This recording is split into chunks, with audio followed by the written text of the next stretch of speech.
చాలామంది వలస నేతల్ని చూసాం కానీ మరీ జీవిత రాజశేఖర్ ఏ పార్టీలో ఎప్పుడు ఉంటారు ఎవరికి అర్థం కాదు. మొన్నటి వరకు బీజేపీ, తర్వాత ఎమ్మెల్యే అన్నారు, ఎంపీకి పోటీ చేస్తామన్నారు. మళ్ళీ ఇప్పుడు ఆంధ్రాలో తాడేపల్లి ప్యాలెస్లో కనిపించినట్టున్నారు. ఏంటి సార్ వాళ్ళ లైన్?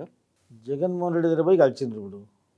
ఇప్పుడు ఏది ఏ ఏ గిరాక ఏ దుగ్నం ఎక్కువ నడుస్తుంటుంది అక్కడ ట్రెండింగ్లో మారుతూ ఉంటారు వాళ్ళు. మారితే మారండి, తప్పులేదు.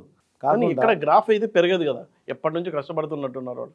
జీవిత రాజశేఖర్ వాళ్ళ గ్రాఫ్ ఏముంది?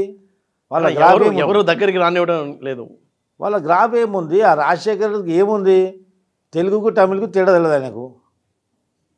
తెలుగు ఏంటిదో తమిళ ఏందో, సగం తెలుగు సగం తమిళ్. ఈ 30 సంవత్సరాలు 40 సంవత్సరాల నుంచి తెలుగు ప్రజల పైన తెలుగు ప్రజల ఆదరణతోటి నువ్వు బతికినావు. ఇక్కడ బతకడమే కాకుండా ఇండస్ట్రీలు ఉన్న వాళ్ళకు కానీ బయట ఉన్న వాళ్ళకు కానీ అనేకమైన నోటు దుడుస్తోటి అనేకమైన కేసులు ఎదుర్కొని నువ్వు తాగేసి మత్తు గోలు వేసుకొని వాని గుద్ది వీని గుద్ది ఎప్పుడు కోర్టులు కేసులు తప్ప ఇంకా నేను ఉందా?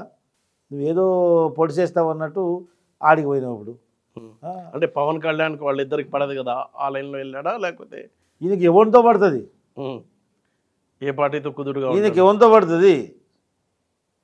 ఆయనతోనే పడదు. తాగినప్పుడు ఒకలాగా తాగినప్పుడు ఒకలాగా ఉంటాడు ఆయన. అచ్చా, మరి అది అపరిచితుడు అనమాట. ఇప్పుడు ఆ తాడేపల్లి కొంపకు పోయిండు, ఆడ కలిసినావు పోయినావు, నమస్కారం పెట్టినావు, కండ వేసుకున్నావు, కాలు మొక్కినావు, అదంతా బాగానే ఉంది. అది నీ ఇష్టం, అది నీ వ్యక్తిగతం. కానీ బయటకు వచ్చి బిడ్డ నీలాంటి బెత్తరగాడు కూడా చంద్రబాబుని విమర్శిస్తే సరే, నువ్వు ఏమని విమర్శిస్తావు? చంద్రబాబు నాయుడు గారు స్కామ్లలో మునిగిపోయింది, తెలుగుదేశం పార్టీ స్కామ్లో మునిగిపోయిందా? దాడికి వస్తావా?